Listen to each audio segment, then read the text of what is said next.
Take your seats. Oh, 1, 2.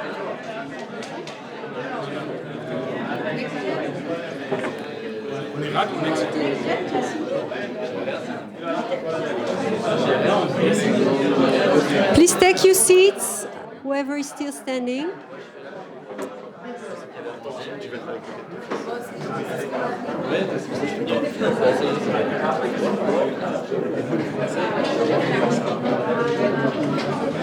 Hi, everyone.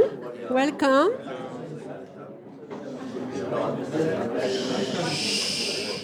All right. Okay. So it's so great to see you again, right?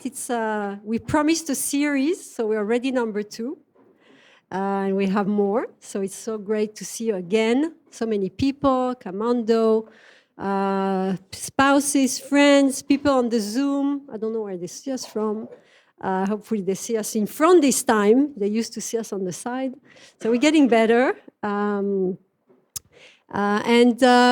I wanted, again, maybe to just ask the next generation, the young, our children. It's very important for us at Commando that we also pass on the legacy and we get you involved also in this wonderful circle. If you can just raise your hand so we can see you.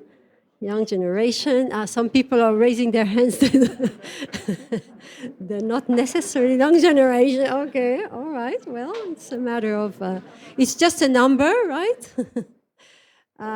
Okay, so I want to also say hi to the team, the Foresight team, together with me in the team, and Olivier, and we have Nadav Berger, and Inbar, and also Natalie is here, and also Eden. So it's great to work together on this project and have this new session.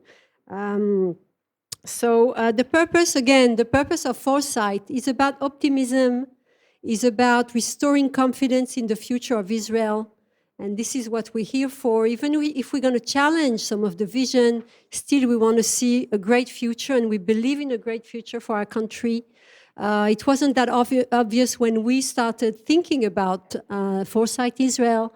We were at the deep of the war, and no hope, and very sad, and still it's a very sad day today. We heard the news, so we can't just live normal life yet, right? Until everybody is back, we can't live a normal life here. But still, we need to think ahead. We are the entrepreneurs in Israel. We have a role also to give the hope, and it's great to have the opportunity here. So today we have the privilege to be hosted at the very heart of the startup nation. They took the name, so we are at the very heart of the innovation, the startup nation. So thank you for hosting us here. And we have the pleasure of having Avi Hason, the CEO of this amazing organization. A few words, let me introduce a few words of your career, wonderful career. So Avi's career reflects the spirit of vision and leadership that we are here to discuss tonight. His journey expands from the investment world, the government, and the nonprofit. Avi's influence on Israel's innovation sector started long before this role. Avi was the chief scientist at the Israeli Ministry of Economy and Industry, where he played an instrumental role in shaping the country's innovation policy. Avi was also the inspiration behind the creation of the Israeli Innovation Authority, serving as its founding chairman. With his remarkable experience, Avi's voice is unique in the way that he understands the complexity of balancing between government support and private sector ambitions, between local focus and global goals, which are the core of our Foresight discussions here. So before we dive into our discussion, I invite you maybe to I wanted to start maybe with, because we talk about the career, and I know we have many young people here, thinking about what's next for them. We have soldiers here, and they deserve a wonderful career here in Israel in the high tech. So I wanted, actually, I found it very unique when I read through your career. I found it very unique, the paths, right? The transition between the private. He was a very senior role at Gemini in the VC, came back to Israel from the US to run, to start the chief scientist position, and then NGO. So from your perspective, I wanted to see how you can elaborate, first of all, the rationale of your career decisions, if there is any. I'm sure you have to share your insights, and also what's your insight to create more bridges between the three worlds, right? We believe if we manage to work better, private sector, public sector, and NGO together, we might get a better future for our people. Yeah. First of all, let me welcome all of you to our home, Startup Nation Central. It's great to have you here. I was invited for a conversation with Tania, and all of a sudden it's a big event, but that's okay. We'll manage. But it was great to hear about the vision and the activities of the forum, and I commend you for that. So I'm happy for the dialogue. And I'm saying right at the beginning, there will be a dialogue. So I'll be counting on your questions and interactions. We're in Israel, we'll do it Israeli fashion. With regards to your question, and maybe we'll talk later because really, all of my career was around technology and innovation. And actually, people fail to mention that I spent a decade as a productive person working for technology companies before I became a venture capitalist. So I actually started doing real work.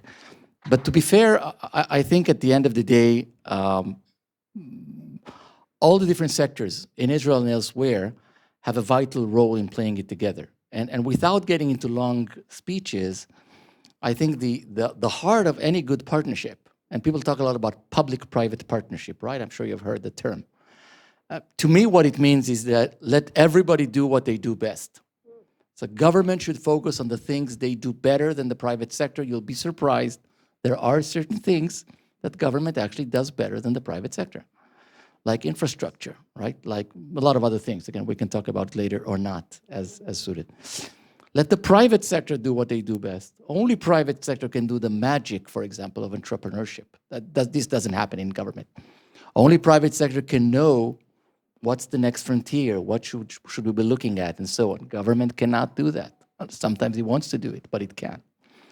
And the NGOs, again, have a vital role in filling those gaps. And maybe when we'll talk about what is this place about, and we are a not-for-profit organization, you'll see through a real example that the work done here cannot be done by definition, neither by government nor the private sector.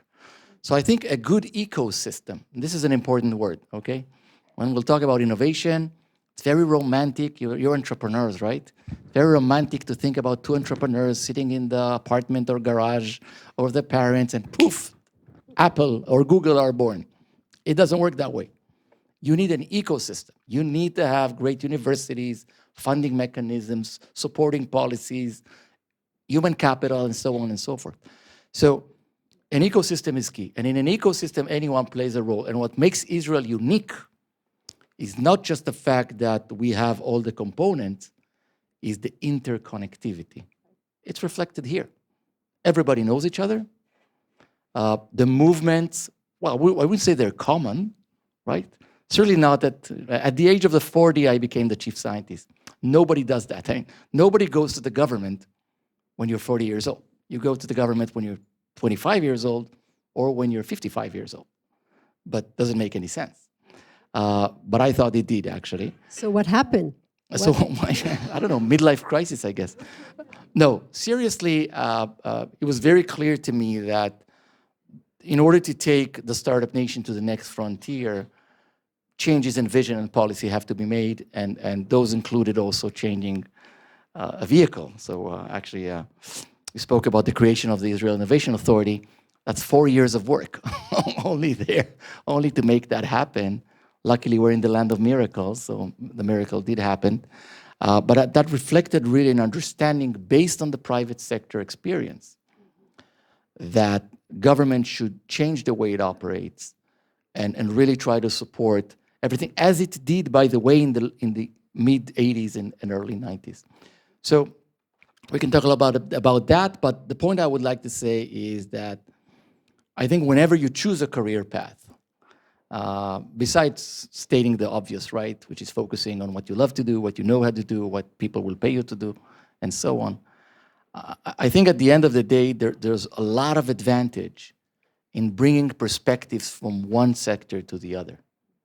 And when that is successful, really magic happens. Bringing people together, you combine the best of all worlds. Wonderful. All right. Okay. So you mentioned the key word of the evening. You said vision.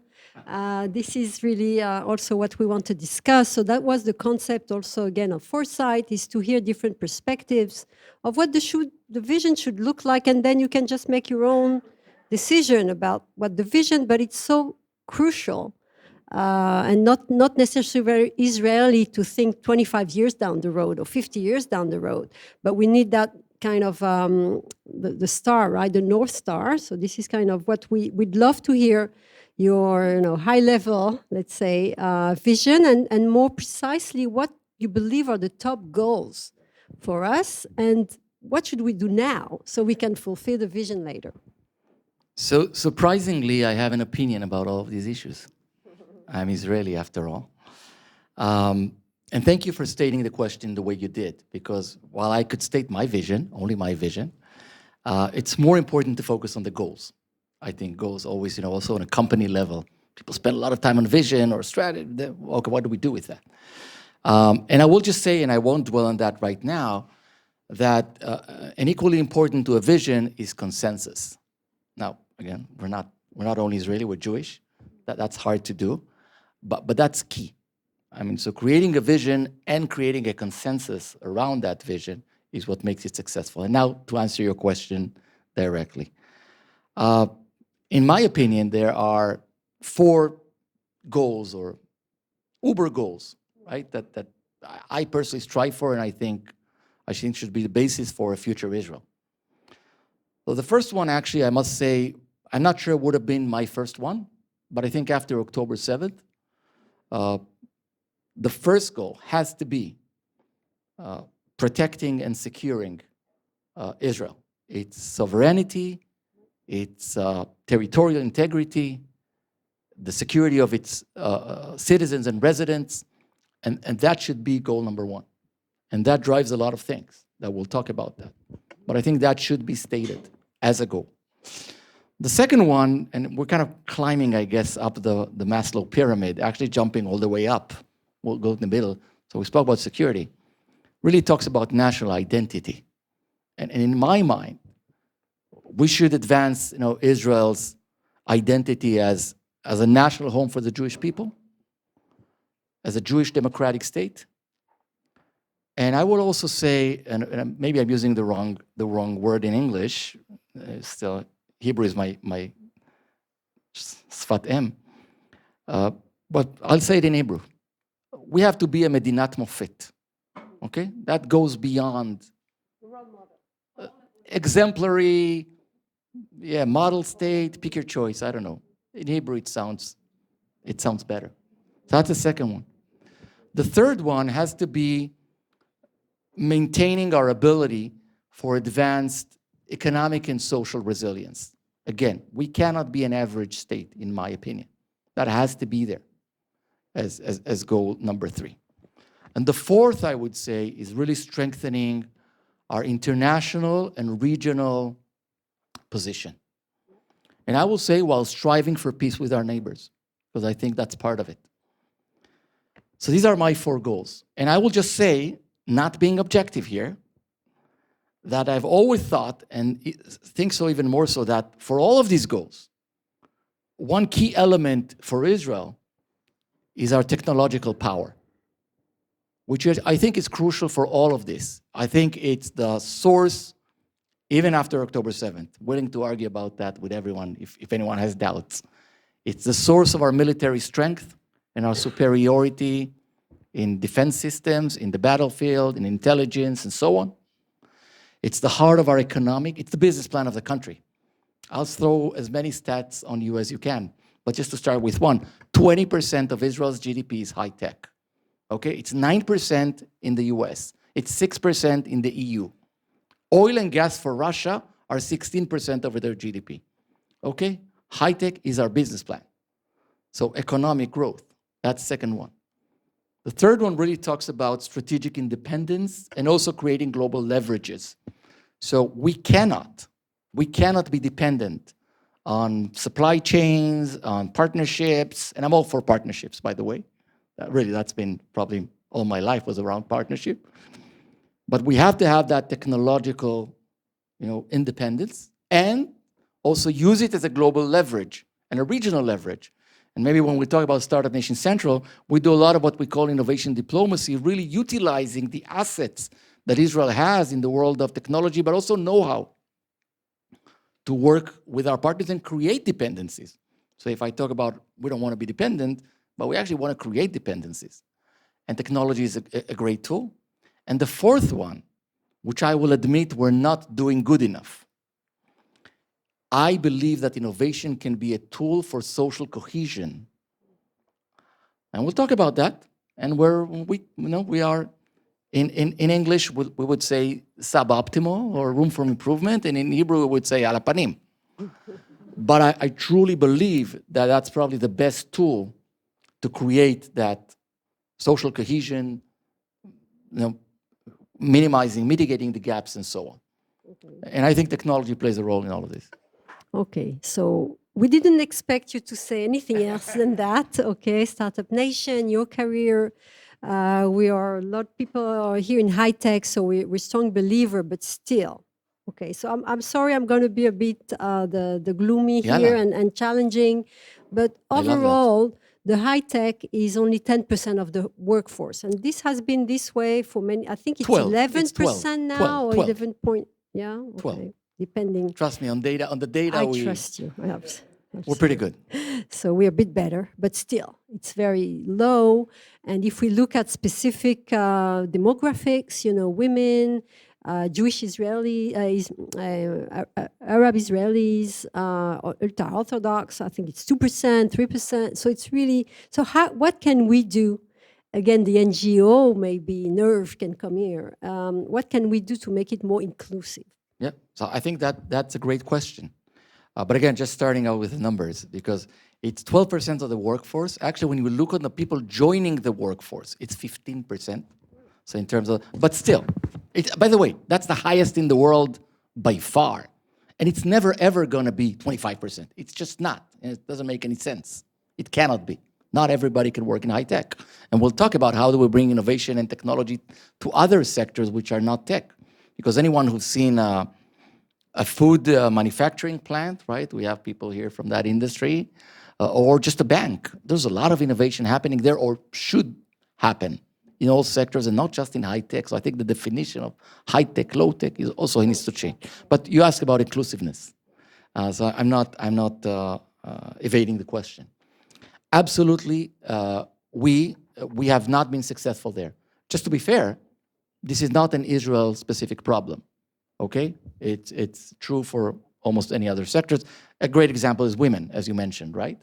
There's really no reason why women would not be half of the workforce. I mean, it's not as if this is mining or whatever. By the way, the percentage in Israel is one of the highest in the world, but it's still... I was surprised, actually. It's 23%. It's 23% in R&D positions. If you look on the entire workforce, it's actually over a third. Okay. It's closer to 35%. If you look, but still, it's nothing to be proud. So we're number one, but who cares? So like, for example, women-led entrepreneurship, right? How many of those are there? So in Israel, it's just over 10%, just around 11, 12%. It's super high. Like the average is around 8. But again, going to your question, probably if you throw a stone on a high-tech employee, as you said, it's a young male, Jewish, non-Orthodox, living in the Tel Aviv area. That's life.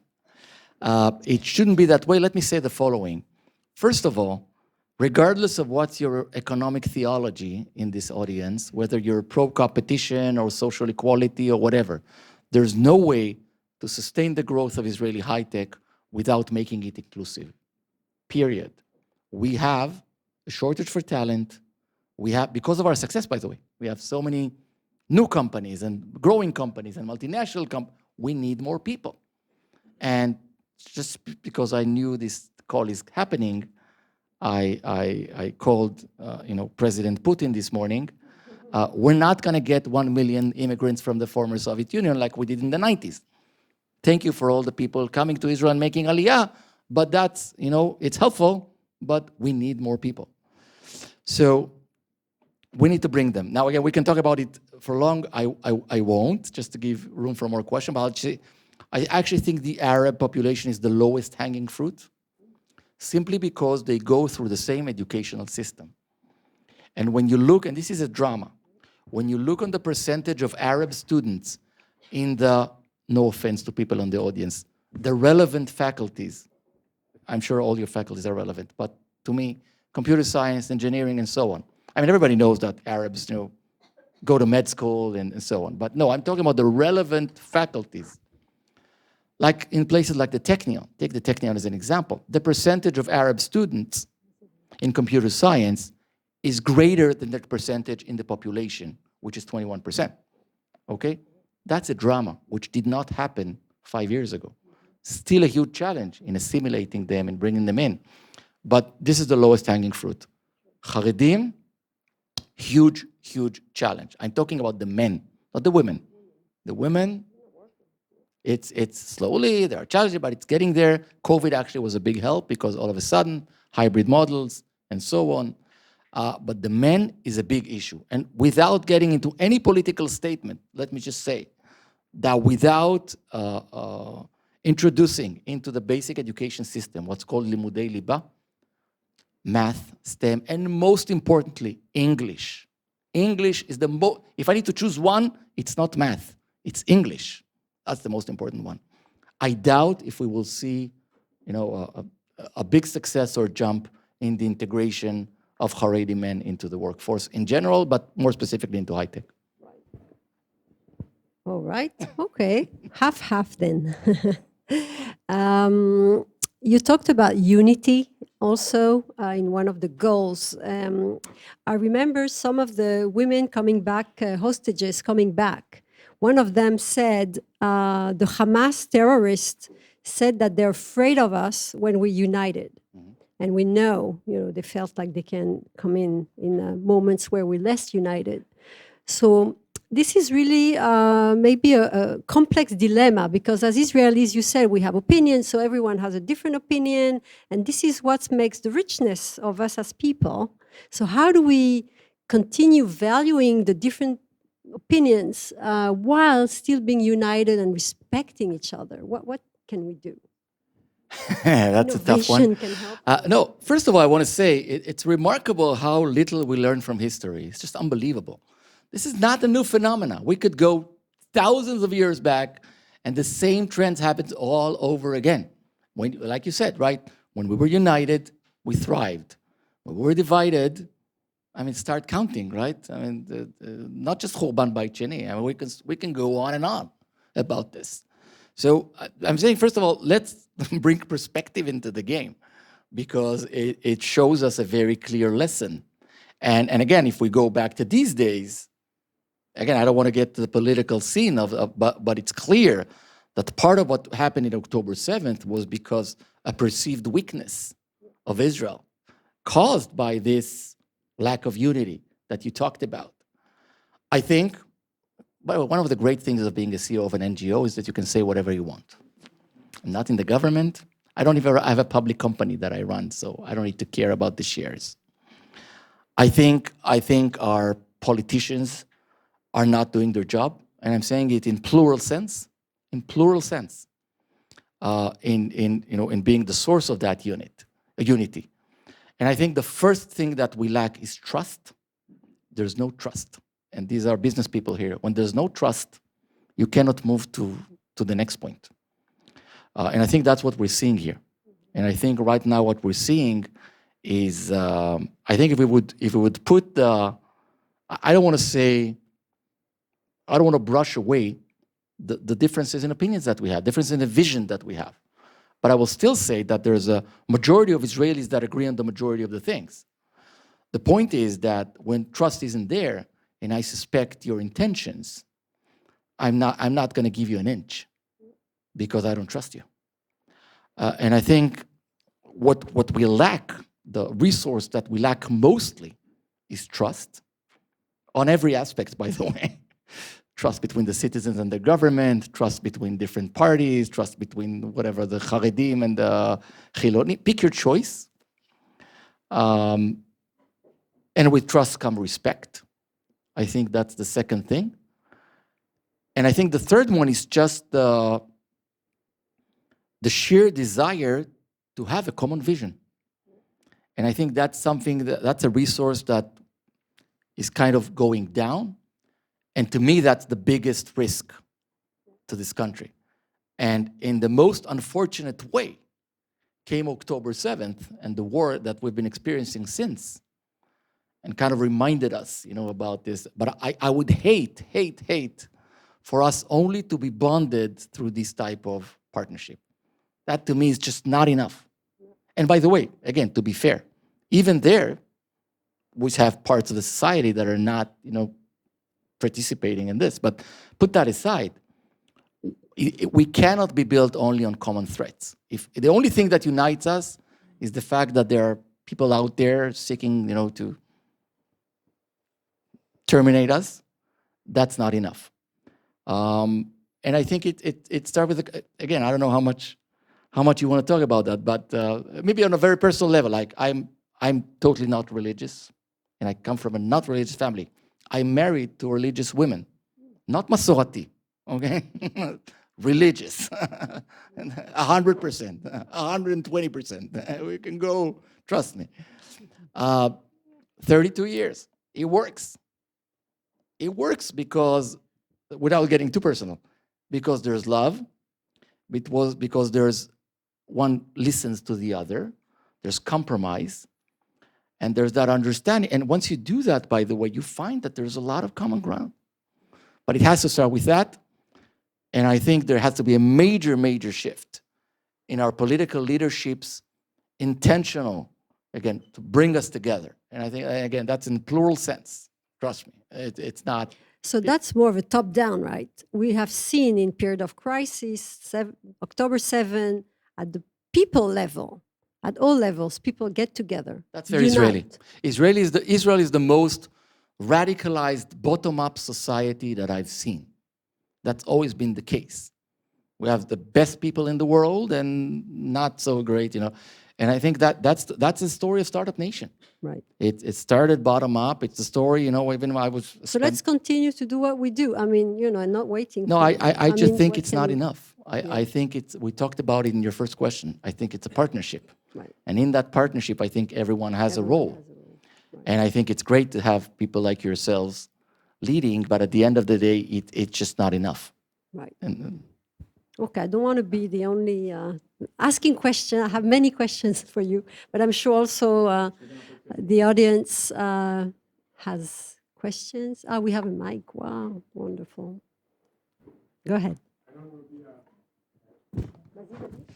I don't want to be a party pooper, but you spoke about vision, about what we should do and how things should look like. But vision needs to be translated to practicality. And I wonder how you would advise, what would you advise, not just as a Startup Nation Central CEO, but as a former government person. And in two aspects. One is on the democratic side. The democratic trend is not in our favor. What you've mentioned, Arabs and ultra-Orthodox. And the other one is the external side. Yes, we used to be the Silicon Valley of the world after the US. Are we still there? And it's not only us that needs to be there. There are three parties. One of them, and maybe the most important in that domain, is the government. Do they do their job promoting Startup Nation in the world? Because I think, from my experience, what I see, other countries are coming up while we We are not there. Yeah, so I think, again, I'll try to keep the answers short because both are big issues. But first of all, you asked about practical. I sit in the easy chair in this one. Like everything Startup Nation Central does is exactly around that.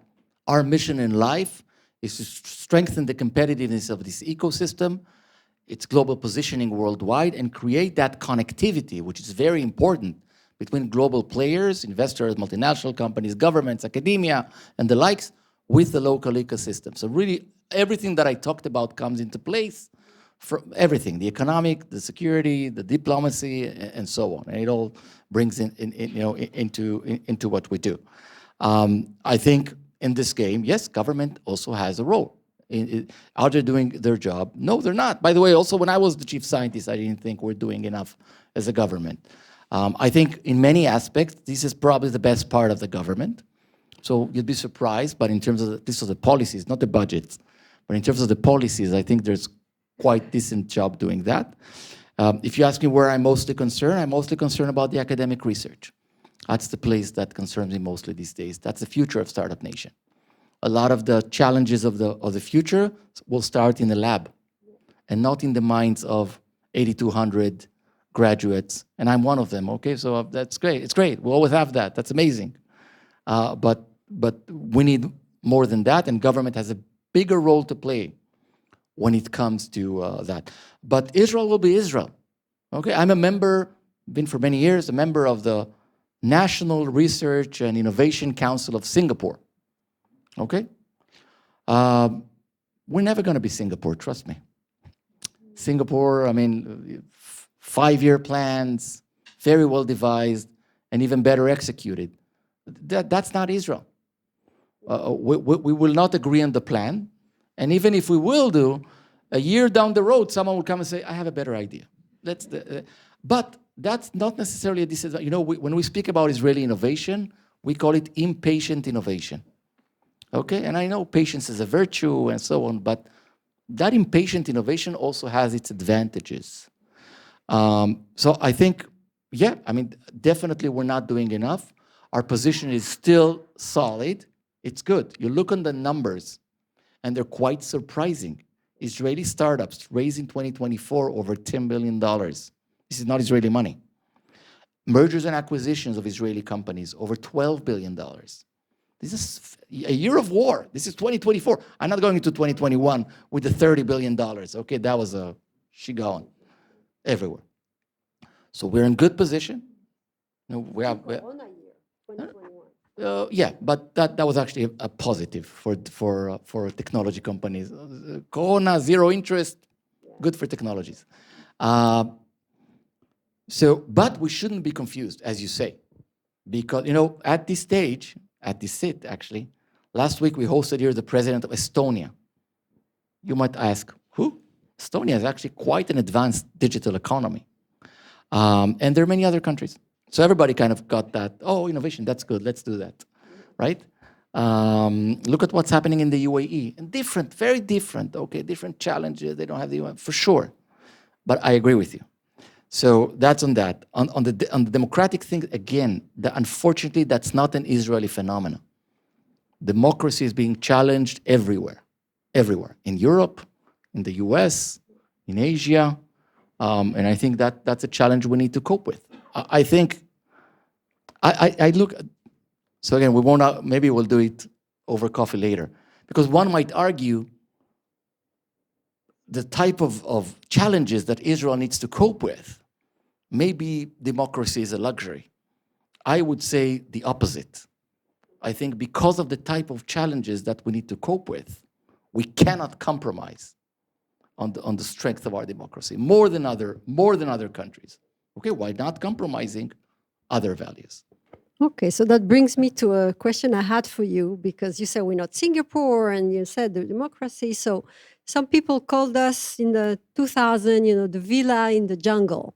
This was coined, I think, by Barak or Ehud Barak. So, and we're really in a jungle, right? We saw what happened, the neighborhood we live by. And I wanted to touch on security. That was your first level, right? First of all, being safe, secured. And you said innovation. So we used to count mostly on innovation. So how do you see now security, from the perspective of what we went through? Innovation has been kind of My point failing is, on us. again, I was not talking here about the defense doctrine and so on, but a lot of people questioned, and again, I'm also part of the debriefing in my reserve duty. Maybe we rely too much on technology. Maybe that's not the good. Maybe we should kind of, and to me, excuse my French, this is bullshit. Because at the end of the day, since Ben Gurion, he realized what still is very much true today, that the only way we can be superior, to our many adversaries and enemies in the region is through innovation and technology. That doesn't mean that we need to rely 100% on that. I was taught on the lessons of the Yom Kippur War. Really, my whole service was around that. We forgot that. That has nothing to do with technology. So just to jump to my point, I still think that technology sits in the heart of our defense doctrine. And that's what enables us to win in the battlefield, combined, of course, with the amazing people that we have. It always goes together, right? So we have one of the best people with the best tools. It enables that independence, which we've seen is crucial. I'm all for alliances and partnerships, especially with our most important partner, the United States of America. But that independence is important. And it also helps us in creating those regional alliances that, in my mind, are key. I think a big part of our security is not just building a higher sense, but it's actually, so you talk about the villa in the jungle. I think that's, first of all, I think it's the wrong metaphor, as you say, because we've seen that the villa is not, you are in the jungle. But more importantly, I think your neighbors are part of the solution. And I would claim, and trust me, this is based on many, many trips to all these countries, okay? And I have people right now in these countries from Startup Nation Central. The Middle East is not divided between Jews and Muslims. That's the wrong way to look at it. The Middle East is divided by fundamentalists and people, who see a common future and want to work together. And I think, I look on the peace treaty that we signed in 1979 with Egypt. Is it ideal? Hell no. I mean, it's disappointing, right? It always stayed government to government, security, and so on. But it survived for almost 45 years through a lot of challenges. And it's been a key element of our national security. And the same goes with Jordan. And I would add the Abraham Accords. And I would add to that a future and very plausible normalization or peace agreement with the Saudis.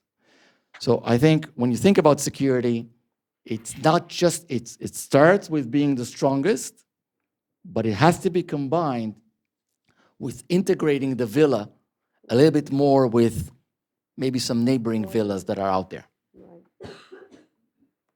More questions? Yeah, please. I would like to hear more about maybe the emerging defense tech and so on, but before that, I want to take you back to define, you said Jewish, that the state should be Jewish national. So I would like to hear what is your perception, what is Jewish nationality? Okay. And you've said as well at the end, and maybe you touch it now, about peace. Who is the neighbor that you're saying that you think that we should go to do peace with? So I'll start with the first one. I think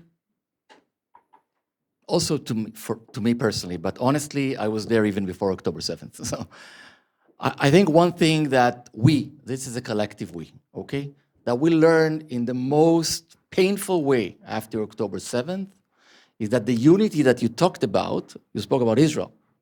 It's not just about Israel. It's a unity with the global Jewish communities. And I think people understood that we're gonna thrive and we're gonna fail together. That I don't want to say impossible, but it's very hard for Israel to thrive without the Jewish community thriving, and it's very hard for the Jewish communities to do so without Israel, without a strong Israel. And what we've seen and we have, I don't know if Shirley is still here, like Shirley, one of my employees, probably not. But she lives in Toronto. What we've seen in places like Toronto and Sydney, and who would have believed that we will see that those type of things in those communities? This is a reality. We can't hide from that, okay? So when I spoke about that Jewish identity, it starts with a definition that I don't, that for me, it's very personal. This is the national home of the Jewish people. And part of the responsibilities of that national home is not just to encourage Aliyah, and I'm all for that. It's also to cater and care for the Jewish communities out there, to combat anti-Semitism, to make sure of Jewish life and Jewish heritage. This is part of the responsibility of Israel, okay? And I think in the same fashion, there's a responsibility of the Jewish communities to create that global Jewish network. I know it sounds bad, but I truly think about it that way. And I will say, now taking responsibility on us, I've seen, and I lived in my life 4 times outside of Israel. And by the way, and not just in the US. So also, I've heard, buenas noches a los argentinos que están aquí. So I also lived in Buenos Aires. And sometimes you need to go out of Israel to understand things that you cannot understand if you just live here. And I've seen, to be frank, much more commitment from the Jewish communities to Israel than I've seen from Israelis to Jewish communities. And I've seen the Israelis living in those communities and still keeping very much away from the local Jewish communities. I saw that in Boston as one example. Jewish nationality, to me, it's very clear. I mean, honestly, just be more specific. I know what it is. I mean, for me, there's a Jewish people. For me, it goes beyond just how many of the Taryag mitzvot you're doing. It's common history, it's common culture, it's common destiny. It's a lot of things, and I think it starts with that understanding of common dependencies and being part. To me, it's very natural. It's hard to define because it's so basic, right? In a sense. What was your second question? What are we going to do peace with? Look, like I could have been like very, so I could have said like with anyone who wants to, but obviously that will bring us into a very interesting. We need to be hard to get. No, and also no. The point is, of course, do we really know that they want to? I will not mention the name, but one of my. So we all of our budget, by the way, is philanthropic donations, and there are 100 people in this building. It's not a small size operation, so we're not affiliated with the government. By the way, we don't take a shekel or euro from the government, and we're also a non-revenue organization. We don't charge for any of our services ever. Okay, everything we do is for free. So one of my funders, my philanthropic partners, every time he meets me, like every time, and he knows that we are in Riyadh and. And Bahrain and all these there, said, Avi, are they serious about this? Is this real? Like, is this agreement? Like, and one can understand, right? The suspicion. I mean, it's not. My answer is yes. My answer is yes. Is that because they've seen all of a sudden the great importance of the Jewish state? No. But it's based on common interests. And it's based on common opportunities and challenges. And it's based on their understanding, by the way, that in the day after, the US might come and go, but Israel will always be here. And that creates opportunities. And they want to learn from Israel. And they want to use our technologies. And they're much more concerned about the fundamentalists in the local state. So it's not because of Avat Mordechai, right? But they very much care about this. And I think the Abraham Accord created an historic opportunity for us. And we need to build upon that, and we need to expand that. And I think without going into details, but part of it was published, that even during the war, there was active participation of some of our new partners in the defense of Israel. And again, not because they were so much caring about each and every one of you, but because they understand, by the way, even when we're going to attack Iran, trust me, the first response is going to be missiles on Abu Dhabi and the Saudis. That's going to be the first response of the Iranian. They know that, by the way. They're not friend of these people. And the Houthim, which we all came to be so familiar about, have been fighting the Saudis for years.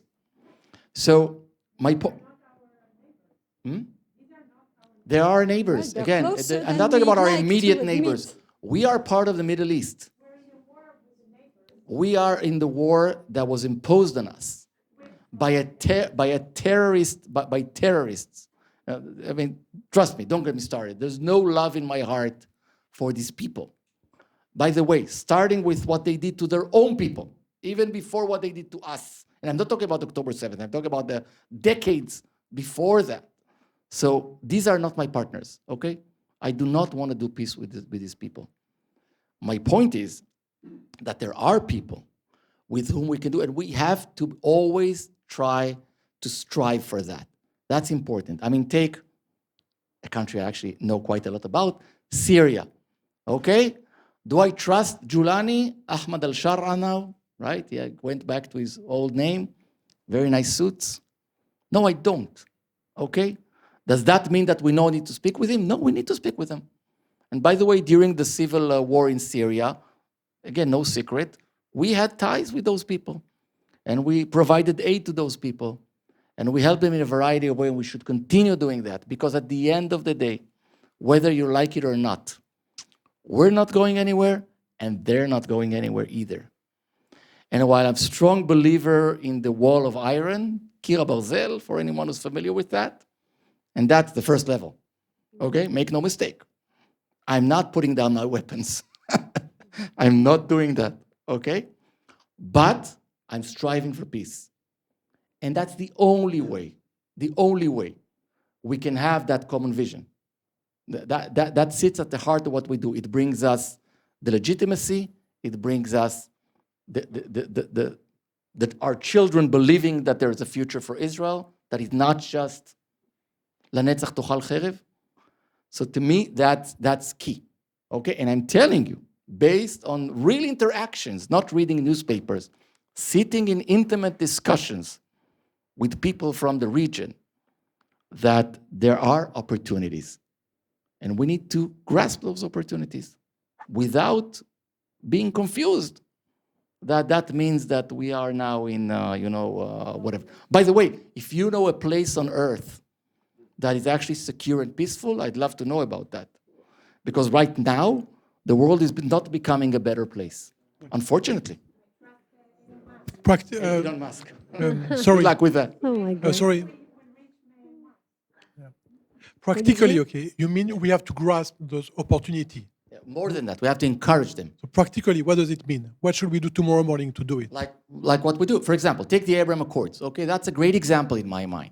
With our neighbor, more with our No, direct but neighbor. the things are interrelated. Everything is interrelated, guys. Everything is interrelated. When you create deep ties with the Saudis and Emiratis, that had ripple effects also in the region. You have to understand that. If you take all the conflict to the most bleeding point of the conflict, you're not going to solve it. It's not going to work. It's just not going to work. There are key differences. But key differences, again, trust me, I know my history, okay? And I'm speaking here among family. Trust me, when I'm in Paris or London, I know very well to cite all the times that Palestinians were offered this state and said no, okay? But for us, I think the point we have to understand that it's not the Arabs. There's no such thing as the Arabs, okay? And once you, and trust, when you work with Morocco or Bahrain or the Emirates or, inshallah, the Saudis, that has an impact on what's happening in the region, okay? And the Saudis, just as an example, not because of, and it's not as if anyone is asking me or if I have practical way to help that. The Saudis are more than just a big market. They are the Islamic State, okay? There's a statement on an Islamic level, not just on a political level, that comes with that type of partnership. So yeah, in my mind, but I agree, of course, it's much easier to do peace with the Emiratis than it is with the Palestinians. But I don't defy that. My point is, don't just sign the agreement with the Emiratis. Make sure that every Emirati, Moroccan, Bahraini, Indonesian, and Saudi, every citizen personally feels the positive impact of the peace with Israel. It's not just government to government. It's not just security level. It's academia and civil society and people to people and everything. Okay, and that's the work we do, by the way, on that front of innovation diplomacy. It's exactly what we try to do. And I think that requires catering. And by the way, the most important word there again, guess what it is? Trust. Trust. Trust. And the impatience Israeli, it doesn't work there. I always say that our culture is yalla, and their culture is inshallah. And not inshallah in maybe. Inshallah in let's get to know each other. I'm sure some people here did business in that region. We'll create a relationship and so on. And then we'll do business. That's okay. So we have to understand that. Okay, we have to learn how to listen. And I'm telling you that when I look on the sources of strength of Israel, in my list, the Abraham Accords, the accords we have with Egypt and Jordan are way up there. Very way up there. And that means we should maintain them and try to expand them as possible. All right, so you gave us the optimism. We have time for one more question, and then we want to have time to hear about Startup Nation Central. You gave us a little glimpse into it. So one more question, Natalie? Can. You wanted... So While I Moti and fully Natalie, and then fully agree to your vision, as a good Ashkenazi, I want to point 3 challenges. Yalla, I'm not Ashkenazi, but I'll take the challenge. Yes. First of all, surprise me. What does the government? What does the government do better than the public sector? Oh, sure. Infrastructure. Sorry. you mean better than private? Better than private sector. Yes. Sorry. Infrastructure. We are in Lilienblum. We can go upstairs to look at the light train. Did the government supply to the army equipment better than the private sector? Did they feed the people from Kiryat Shmona? Surprised me. Second, you mentioned that we need to create a vision and then we need consensus. So I totally disagree. Create the vision and move on. The consensus will come. And third, why shouldn't 25% of us be in the high-tech? If 20% of the GDP is high-tech, I don't know, you're very good in numbers, but let's check in Greece how much of the GDP is tourism and how many people are involved in tourism. And this comes together to ask you, okay, very nice. And since I don't believe in government, unless you surprise me, what we do tomorrow morning to have your vision coming true? So a lot of questions. That's okay.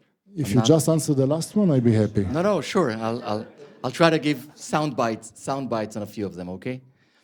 The point about 25% in high tech, it just doesn't work. There's no place in the world, and tourism is a bad comparison.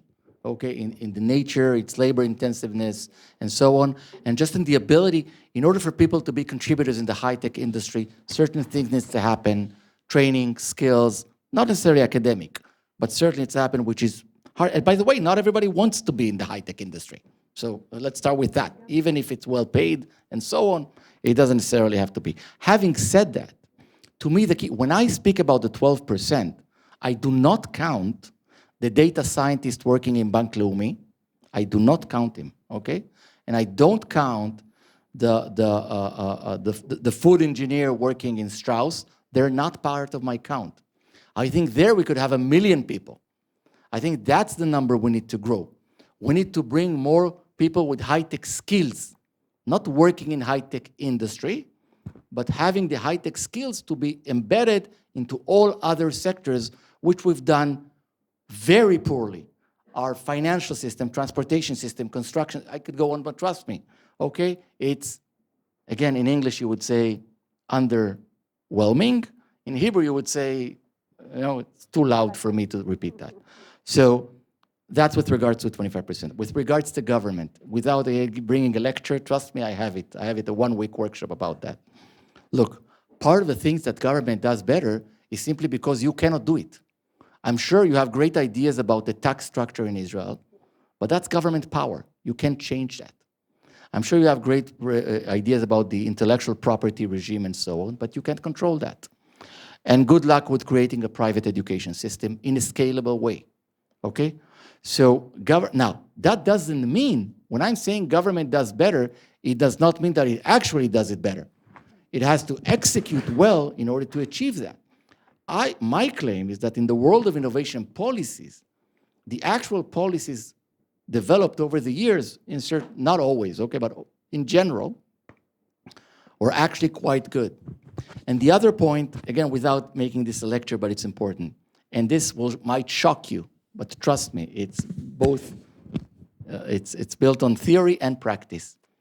In the world of innovation, government can and should take more risk than the private sector, okay? And actually has done so in Israel, because the return function of the government is very different. And there are so many examples that I can mention for you of companies that were miserable failures from a private sector perspective. They raised $1 billion and failed. Better Place, Modu, list goes on. And were amazing, amazing contributors to the Israeli high-tech system. So as a government investor putting my money, I can benefit also from the failures, which mean I can take more risk. And all the policies in Israel, of the Israel Innovation Authority, was exactly around that point. Put your dollars in the highest risk of innovation, okay? So, and that a private sector will never do, never do. It doesn't make sense for me to do it. As a private investor, that's been most of my life, why should I do that? I want to go to the places which are lower risk, okay? So when I'm saying government does it better, it doesn't mean that it actually does, but it means, and again, in this specific place, it actually did. It means focus on your role, okay? And by the way, it also had a second part. Don't try to do what the other party does more. You looking at everything that happened after October 7th, which is true, okay? We've seen that. The government was not there in any aspect. And amazing people rose up to the challenge. The fact that that is the case doesn't mean I have to accept it. I don't accept it. I don't think anyone should accept. I think that's part of the problem, is that we kind of started not to rely, not to expect, and not to trust government. And government, guys, whether you like it or not, rules our life in so many aspects. And I think you ask what we should do, we should demand better public service and better government. By the way, one of the ways of doing that, I'm not recruiting, is simply go and do it. Is simply join that. This is super important. When I became the chief scientist, I told my friends from high-tech, guys, come to Jerusalem. Not come to work there, but come, be influential, interact with the government. The position which says, I have nothing to gain from these guys. They're stupid, they're corrupt, they don't understand, forget it. I'm going to do it myself. That's not scalable. It's not scalable. We cannot do it. So whether you like it or not, public sector has a key role in ensuring that vision. There's no way we're going to achieve the vision I talked about without a great, not just a great public sector. That's in my mind. What can you do? Whatever you can do. What is it that you do? You tell me, and I'll give you a list of tasks. Maybe just tying to the question you asked, and it's okay. So one of the things we created in Startup Nation Central after October 7th is something we call the Startup Nation Leadership Circle. I actually even think there's some material around that. It actually didn't start from us. It started from people like yourselves. We were approached by a lot of people from outside of Israel, mostly US and Europe, which said, I'm an investor. I run a tech company. Whatever, I'm an accountant. I want to be impactful. I want to be involved. How can I help? Okay, I've never actually looked at Israel as part of my business. It wasn't part of something that I do, but now I want to. I want to contribute. And not just donate to, and that's great, keep donating to everything you do, but I want to be active. So we've created this network of people, I guess in a similar fashion to what you're doing right now, of really those, kind of YPO-like, but focus on Israel, to create that sort of activity. And that's helpful. If we're creating that economic activity, that connectivity between all the different players and creating that community, that has power. So I really think, depending on where you are and what's your passion, I'm much more believer in passion-driven action than mission-driven action. It's not, I'll tell you what you need to do. Tell me what your passion is. Just go and do something about that. I think if we, maybe to sum up, if we can take the amazing spirit that we saw post-October 7th, the amazing, amazing spirit that wasn't just about feeding, it was about doing, and channel that energy into everything that we need to do, I'm super optimistic. You want optimism? I'm optimistic. Look, this is the first war where it's my children, like the generation of my children, right? And also my children. It's much tougher, by the way, on a personal level. It's much harder, much easier when we were the one fighting, I have to say. But the point I want to make, they're amazing. They're unbelievably, they're much better than us. Much better than us. And if anyone here had doubts, guys, they've proven their commitment. They've proven their abilities. They are the future. So I think what we should give them is the environment, the condition, and the vision.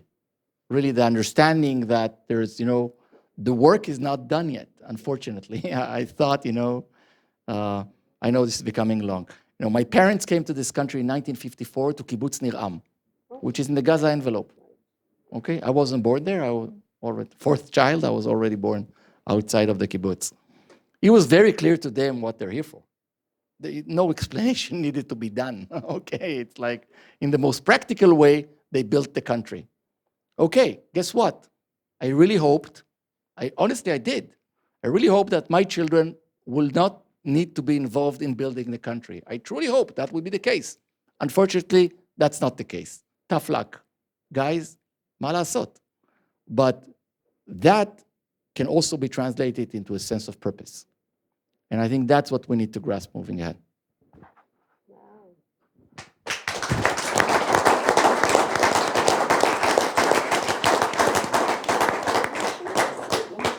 Again, just want to thank you for coming here. And Nadav wants to say something. Thank you so much.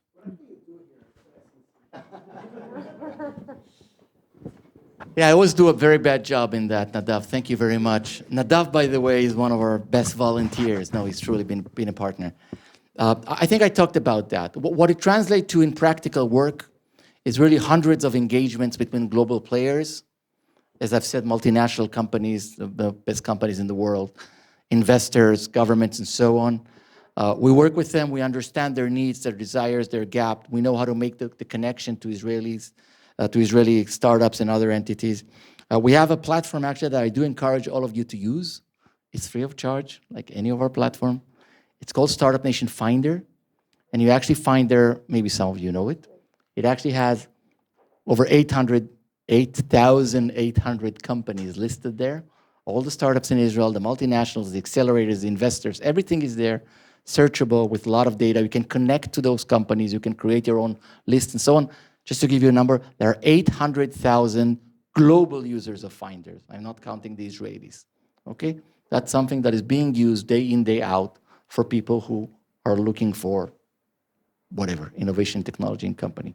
So what our team does here, Nadav, and not just here, they go out. They go to Tokyo, and they go to Riyadh, and they go to Austin, and everything in the middle, is really actively work, towards that future. If you ask my board member, by the way, what is Startup Nation Central all about, their answer is much shorter, actually. I like it. It's strong Israel. That's their answer. But in our case, it just means nurturing this asset of high tech.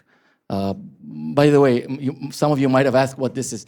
First of all, it's not a Photoshop. It's a real picture. This is the NASDAQ building in Times Square. It actually is a campaign that we did. You don't see the Startup Nation Central logo anywhere because it was built on purpose as an open source campaign.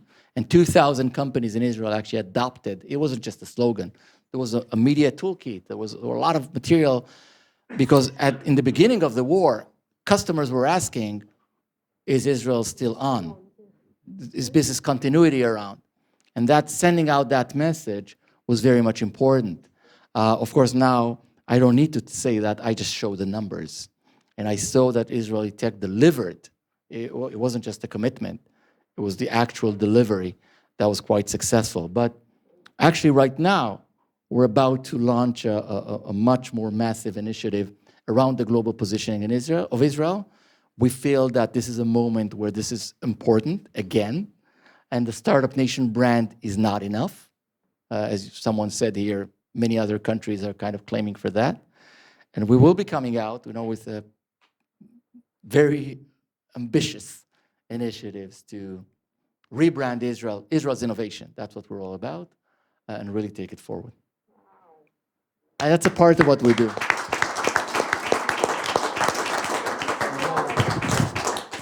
Thank you so much, everyone. Thank you. Sorry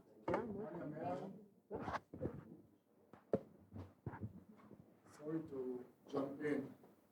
Where is the camera to our friends abroad? To the friends, I think he's there. Okay. To those who doesn't know me, my name is Here. Moti. And thank you very much, Avi. I didn't ask you those questions. You'll know for what. So this is the second speaker that we hear that called us for action. And he especially said everyone should say what is his passion and do something. So I talked to you here, but mainly to our friends abroad, and we have the chief of France here. We are starting an initiative in Kamondo called FIRST, Future of Israel Strategy Team, where we call to everyone to join certain group, certain activity.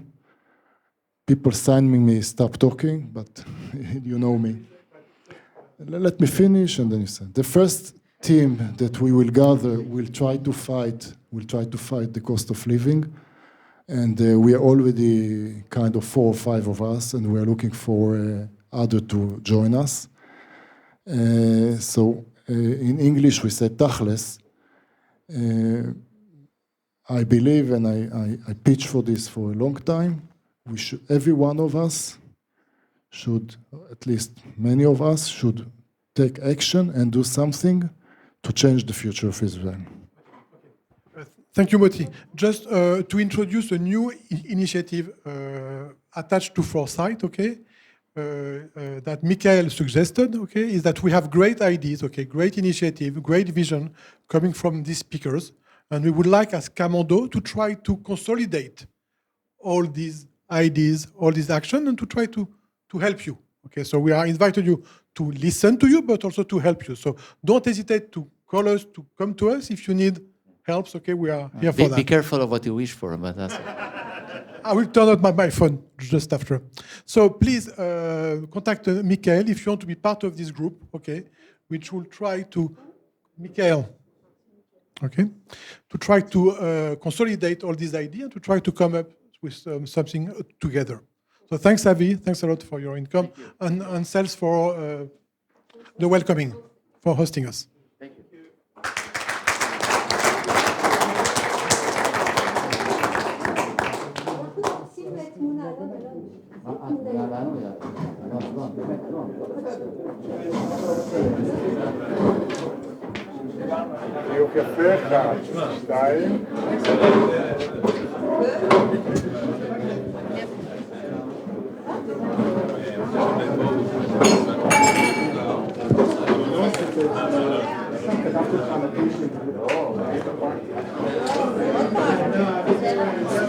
לא פוליטיקס פה, זה...